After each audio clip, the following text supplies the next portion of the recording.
오늘은 내게로 오라라는 제목으로 말씀드리겠습니다. 마태복음 11장 28절에 30절의 말씀입니다. 수고하고 무거운 짐진 자들아 다 내게로 오라.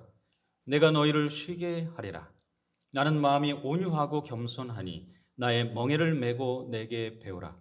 그리하면 너희 마음이 쉼을 얻으리니 이는 내 멍에는 쉽고 내 짐은 가벼움이라 하시니라. 오늘 예수님께서 이 말씀을 어떤 목소리로 백성들에게 전하셨을까요? 정말 아주 평화로운 분위기에서 잔잔한 음성으로 그렇게 자상하게 말씀하셨을까요? 아니면 매우 안타까움과 절박한 심정으로 그렇게 백성들에게 호소하듯이 그렇게 말씀하셨을까요? 여러분 어떻습니까? 많은 분들이 오늘 이 말씀을 그저 평화롭고 은혜로운 분위기 속에서 하셨다고 생각을 합니다. 그런데 오늘 말씀의 배경이 되는 마태복음 11장을 살펴보면 그렇지 않다는 사실을 우리가 알게 되는 것입니다.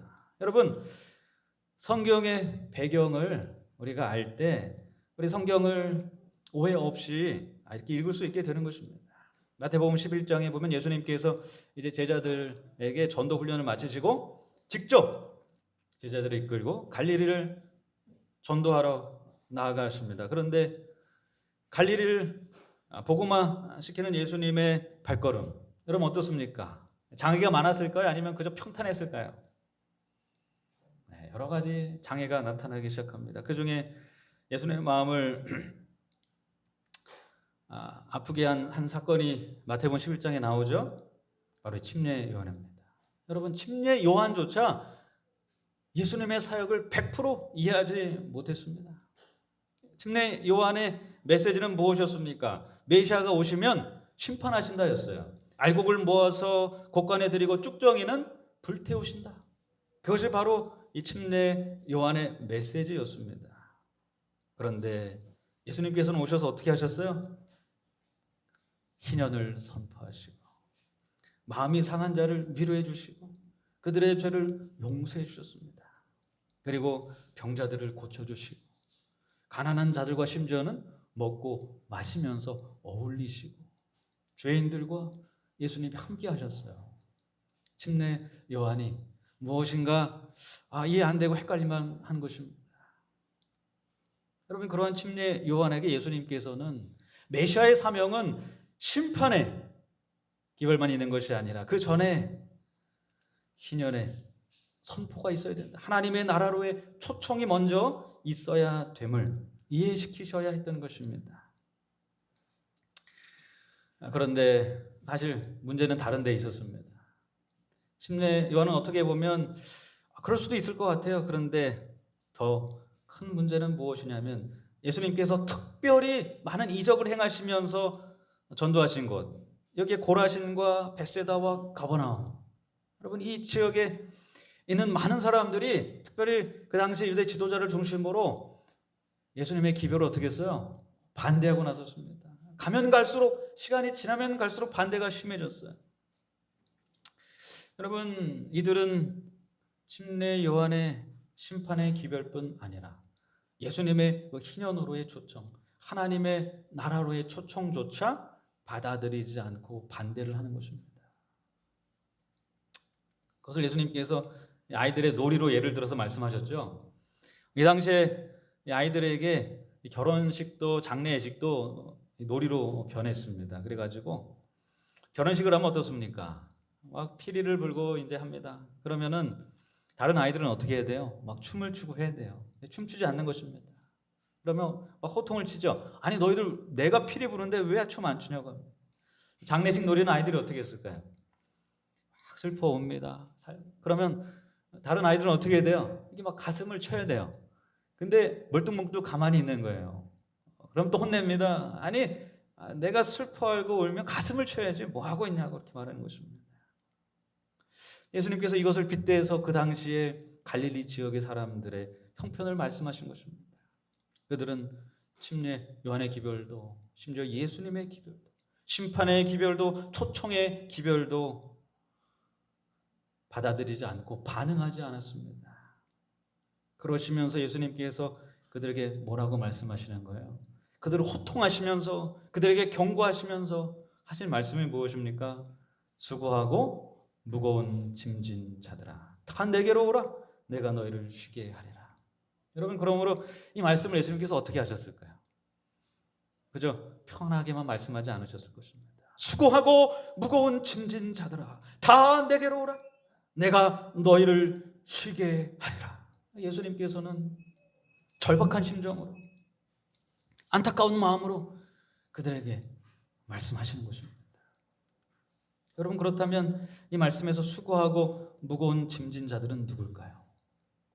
여기에 그림에 보면, 사진에 보면 이 중국의 한 여성이 나옵니다. 정말 수고하고 무거운 짐을 졌어요. 그렇죠? 등에다가는 자신의 덩치만큼 커다란 짐을 맸습니다. 그리고 한 손으로는 또 자신의 아이를 안았습니다. 그리고 나머지 손으로는 가방을 맸어요. 참, 이러고 어디 가시는지. 아이 하나 키우기도 힘든데 일까지 하며 아이를 키우려니 얼마나 좀 힘들어 보입니까? 정말 수고하고 무거운 인생의 짐을 지고 가는 것입니다.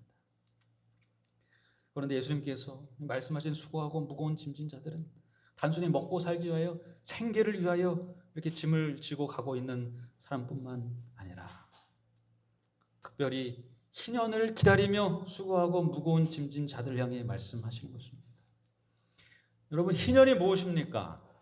희년은 몇 년마다 한 번씩 와요? 50년마다 한 번씩 와요. 여러분, 희년을 기다렸던 사람들은 누굽니까? 부유한 사람들이었어요? 아니면 그동안에 사업을 잘못해서 여러 가지 이유로 자기네 재산을 다 탕진하고 자신의 몸조차 노예로 팔아버린 그러한 사람들이었습니까? 누구였어요? 네, 부유하고 넉넉한 사람들이 아니었죠. 모든 걸 다 팔고 잃어버린 사람들이었어요. 그들은 왜 희년을 기다렸습니까? 희년이 되면 어때요? 자신이 잃었던 것을 모두 회복하는 것입니다. 땅도 회복을 해요. 자신의 신분도 회복이 됩니다. 그래서 그들은 희년을 기다리는 것입니다. 오늘 말씀에서 말하고 있는 이 수고하고 무거운 짐진 자들, 그들은 바로 그들입니다. 희년을 기다리며 모든 것이 회복되기를 기다리는 사람들. 그런 사람들이 누구예요? 수고하고 무거운 짐진 자들인 것입니다. 여러분, 예수님께서는 저로 말미암아 모든 것을 다 잃어버린, 그토록 아름답고 평화로웠던 에덴을 잃어버린 모든 사람들을 부르고 계신 것입니다. 이 자리에 계신 저와 여러분은 어떻습니까? 만약 오늘 우리의 삶 속에 희년이 선포된다면 여러분은 무엇을 가장 먼저 회복하고 싶으십니까? 만약 나의 삶 속에 회복해야 될 것이 생각난다면 우리는 무엇입니까? 우리가 바로 수고하고 무거운 짐진 자들인 것입니다. 여러분, 희년을 기다리며 수고하고 무거운 이 짐을 어서 내려놓기를 바라는 자들, 오늘 바로 우리가 그 수고하고 무거운 짐진 자들인 것을 깨닫고 예수님께서 우리에게 오라고 하시는 그 명령에 순종하여 예수님 앞에 나아가는 저와 여러분 되기를 간절히 바랍니다. 그럼 그렇다면 예수님께서는 어떻게 우리에게 이러한 쉼을 주시고 계십니까? 여러분, 예수님께서는 어떻게 말하셨어요? 오라고 말하셨어요. 이것은 권유가 아닙니다. 좀 오겠니? 시간 있으면 올래? 이것이 아니에요. 오라는 것은 명령입니다. 반드시 가야 되는 거예요. 그런데 이 당시에 많은 교훈들은 행하라는 것이었습니다. 율법을 행하라. 내가 하는 것을 행하라. 내가 너에게 전해준 가르침을 그대로 행하라. 심지어는 그 목록을 작성했어요. 600개가 넘었죠. 하루에 행할 게 몇 개예요? 600개가 넘었어요. 1번부터 시작합니다. 자, 1번 했어? 자, 2번 했어? 600번 했어? 이렇게 되는 것입니다. 근데 예수님은 그렇게 하지 않으시고 어떻게 말씀하셨다고요? 와라. 이렇게 말씀하셨습니다. 와라. 예수님께 간 자들은 어떻게 됐을까요? 예수님께서 그들을 위로해 주시고 병든 것이 있으면 고쳐주시고 치유해 주셨어요. 그것이 사실은 메시아의 사명이었던 것입니다. 여러분, 희년을 한번 생각해 보시기 바랍니다. 희년은요, 내가 오늘이 당장 희년이 됐으면 좋겠다라고 해서 됩니까? 아니죠. 여러분, 희년은 어떻게 돼요? 기다려야 돼요. 기다려서 50년째가 돼야 희년이 되는 것입니다. 49년째 얼마나 기쁠까? 이제 1년만 기다리면 되는 거예요. 기다리면, 그리고 희년을 기다려서 맞이하면 되는 것입니다. 그것을 맞이하는 순간에 나의 모든 잃었던 것이 회복이 되는 것입니다. 나의 신분이 회복이 되는 거예요. 예수님도 마찬가지인 것입니다. 예수님께서는 우리의 삶에 오늘도 오시는 분입니다. 그 예수님을 거절하지 않고 우리가 맞이한다면 오늘 우리도 나의 삶 속에 희년을 경험하게 될 것입니다. 내가 잃었던 것을 회복하게 될 것입니다. 오늘 그렇게 예수님 안에서 참된 쉼을 얻는 저와 여러분 되기를 간절히 바랍니다. 여러분, 그렇다면 우리가 구체적으로 어떻게 예수님께 나아갈 수 있을까요? 예수님을 어떻게 맞이할 수 있을까요? 우리의 삶 속에 예수님을 맞이하는 시간을 두게 되기를 간절히 바랍니다. 그래서 우리가 777 그리스도인 생활 운동을 하고 있어요. 예수님을 맞이하는 운동인 것입니다. 하루에 7분 이상 예수님을 좀 맞이하는 시간을 꼭 갖게 되기를 간절히 바랍니다. 예수님, 오신 예수님을 제가 지금까지 외면했습니다. 그러나 지금부터는 이제 맞이하겠습니다. 예수님 앞에 무릎 꿇고 개인적으로 기도하게 되기를 간절히 바랍니다. 하루에 7분 이상 예수님의 말씀을 맞이하게 되기를 간절히 바랍니다. 성경을 펴놓고 예수님, 지금까지는 핸드폰에 인터넷에 너무나 바쁜 것이 많고 나의 관심을 빼앗는 것이 많았습니다. 그래서 오신 예수님조차 맞이하지 못했습니다. 근데 이제 맞이하겠습니다. 여러분, 비대면 예배가 시작되더라도 이 생활운동은 계속되는 것입니다. 예수님을 말씀을 통해서 하루에 7분 이상 맞이하게 될 간절히 바랍니다. 그리고 7분 이상 우리가 함께 걷기를 하고 있지 않습니까? 그것을 통해서 비록 내가 혼자 걷더라도 우리 성도님들이 같이 걷고 있는 것입니다. 우리의 공동체를 회복할 수가 있는 것입니다. 그걸 통해서 우리가 함께 오라고 하시는 예수님의 그 음성에 순종하고 그 말씀에 응답하여 예수님을 맞이하게 되는 것입니다. 하루라도 예수님을 맞이하지 않고 넘어가는 일이 없도록 우리 777 그리스도인 생활 운동에 동참하는 그런 저와 여러분 되기를 간절히 바랍니다. 그리고 예수님께서는 내 멍에를 메고 내게 배우라고 말씀하셨어요. 근데 좀 이상하지 않나요?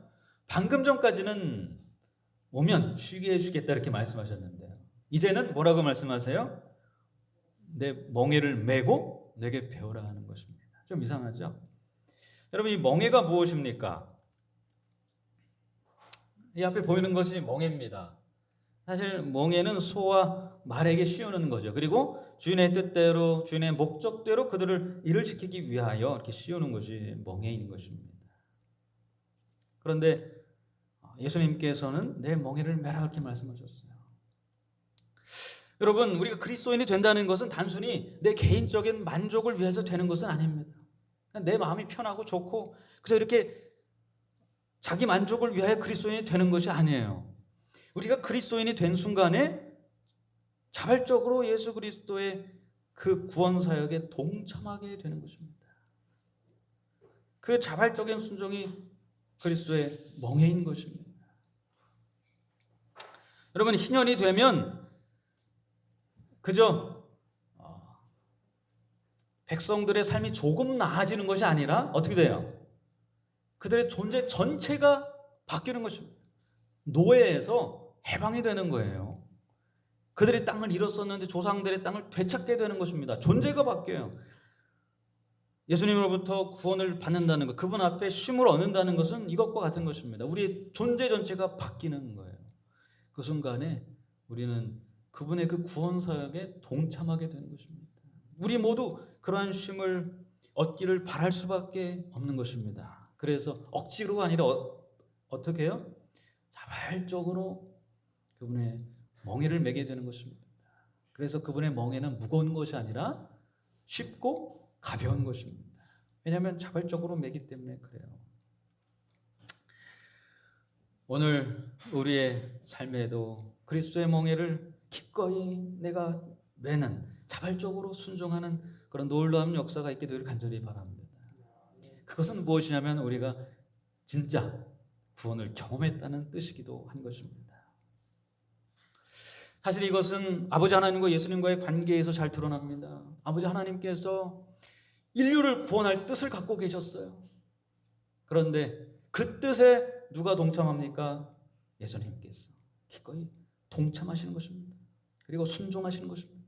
그리고 두 분이 연합해서 인류를 구원하시는 것입니다.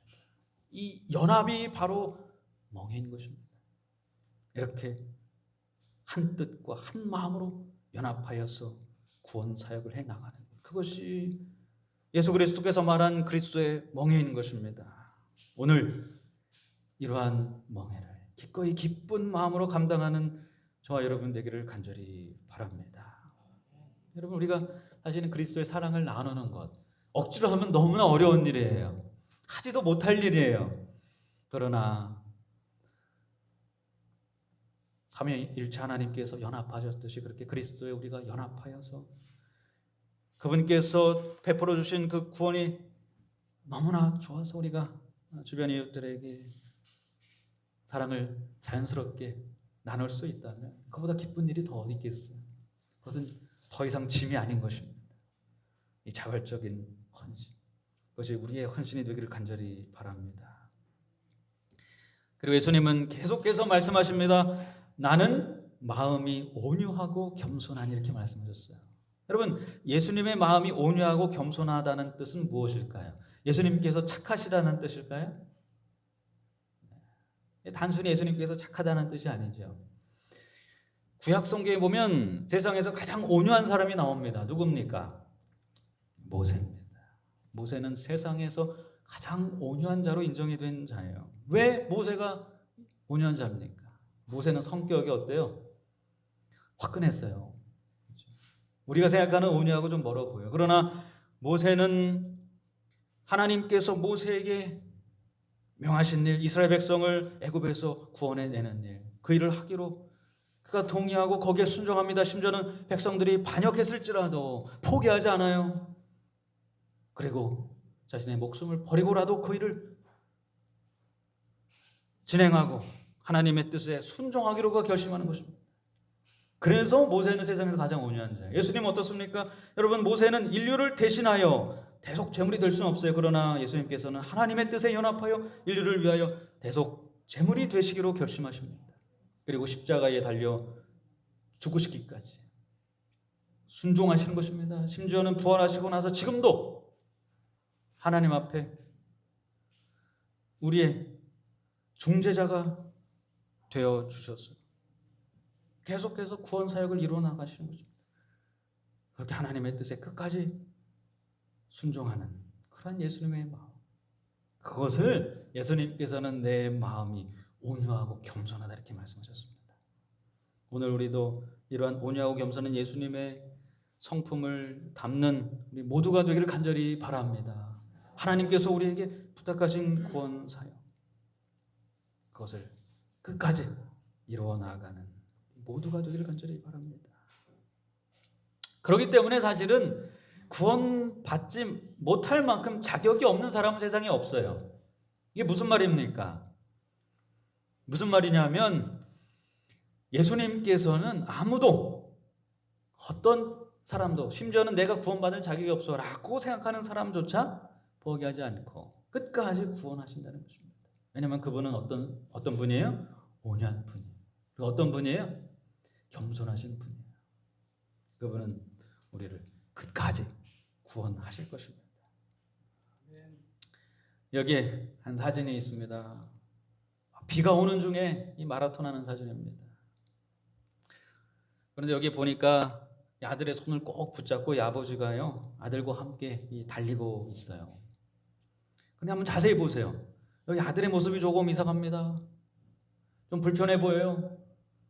자세히 보니까 무엇이 없어요? 한쪽 다리가 없어요. 한쪽 다리가 의족이에요. 의족인 한쪽 다리를 의족을 하고 있는 아들을 데리고 손을 붙잡고 마라톤에 출전한 것입니다. 여러분, 그런데 비가 옥수처럼 쏟아져요. 그럼 좀 가서 좀 쉬라고 할 만한데 이제는 손을 붙잡고 함께 달리는 것입니다. 여러분, 이 아버지의 마음은 무엇일까요? 이 아들에게 무엇을 좀 알려주고 싶은 거예요. 비록 한쪽 다리가 없을지라도 내가 할 수 있다. 그것을 지금 보여주고 싶은 것입니다. 비가 오지만 너는 할 수 있다. 여러분, 그런데 정말 더 감동적인 것은 무엇이냐면 그런 아버지의 마음을 누가 아는 것 같아요? 이 아들이 아는 것 같아요. 한쪽 다리가 없지만 포기하지 않고 아버지의 마음을 헤아린 것입니다. 그리고 아버지가 붙잡은 손을 놓지 않고 끝까지 아버지를 따라서 마라톤을 하는 감동적인 모습인 것입니다. 여러분, 오늘 주님께서 우리 어깨에 손을 얹으시며 내가 너희를 쉬게 하리라 말씀하시는 것입니다. 이것이 하늘 아버지의 뜻인 것입니다. 우리를 쉬게 하시고 우리를 구원하게 하시고 우리의 신분을 회복시키시고 다시금 하나님의 아들이 되어서 하늘나라를 상속하는 자들이 되게 하는 것, 그것이 하늘 아버지의 뜻이고 독생자 예수님의 뜻인 것입니다. 오늘 그러한 뜻을 우리도 헤아리고 주님의 손을 붙잡는 저와 여러분 되기를 간절히 바랍니다. 주님의 오라는 명령에 순종하는 우리 모두가 되기를 간절히 바라면서 말씀을 마치겠습니다. 하늘에 계신 아버지, 오늘 우리는 어떠한 삶을 살았습니까? 종의 멍에를 메고 그렇게 세상을 힘들게 마치 나 혼자 세상의 모든 짐을 다 진 것처럼 그렇게 살지는 않았습니까? 오늘 그러한 우리에게 오라고 명령하셨으니 감사합니다. 그리고 우리에게 쉼을 준다고 약속하셨으니 감사합니다. 오늘 그러한 주님의 명령에 따라서 주님 앞에 나아가 오시는 주님을 맞이하는 주님의 백성들이 다 될 수 있도록 인도하여 주시옵소서. 주님을 맞이하기 위하여 무릎 꿇고 내 마음을 열고 그리고 하나님의 말씀을 가까이 하는 주님의 성도들이 될 수 있도록 인도하여 주시고 그 가운데서 참된 쉼을 발견하고 종의 짐을 내어놓고